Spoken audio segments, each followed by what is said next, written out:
Hey folks, Matt Easton here, Scholar Gladiatore. So here's a unique thing. I'm putting a video up on our Facebook page, not on YouTube. Why am I doing this? I don't know, it must be crazy, but there we go. This is a super quick video just to say, I keep falling into this trap of buying swords to sell that I then really like and then don't want to sell. It's really difficult being an antique sword dealer, or any other kind of sword dealer I imagine, if you like swords.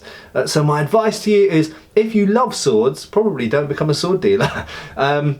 Become a sword collector, which I suppose is ultimately what I am. But this is just a lovely sabre. I picked it up today off a antique dealer friend of mine, and it's an Indian, it's British made by Robert Mole of Birmingham. So it's British sword made for Indian cavalry troopers, Indian light cavalry troopers specifically, and there weren't many Indian heavy cavalry. There's pretty much only light cavalry, but it's a model on the 1821 light cavalry pattern of sword, sabre, of which, you know, a lot of these, anyone which has a 3-bar hilt, 1, 2, 3, is essentially an 1821 pattern in Britain.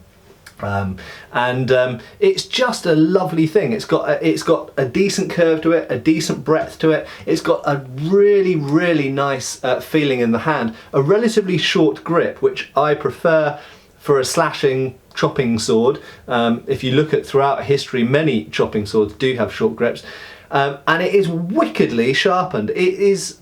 I don't want to run my hand along it. It's not quite sharp enough to be a good test cutter, but with a little bit of work it definitely could be. And it's got the incidentally, the edge is applied from there upwards.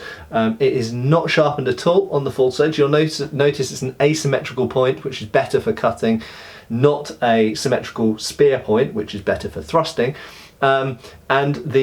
That's what, I don't know, 7 inches, something like that. It's blunt up to that point and then sharp after that. So this is the bit you're defending with or parrying with, and perfect, you know, why sharpen it therefore. But it's got a sharkskin grip, brass wire. It is just a lovely sword. It's not as curved as most of the Indian cavalry swords are. It's straighter and a bit pointier, I would say. So it's not quite the typical 1796 type blade, but it's just a lovely thing.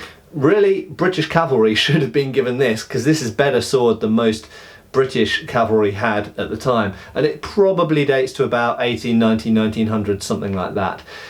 Could even possibly be World War I, but I think it's probably earlier than that. Anyway, lovely sword, and man, it's going to be hard to part with this one, if I do part with it. Cheers folks.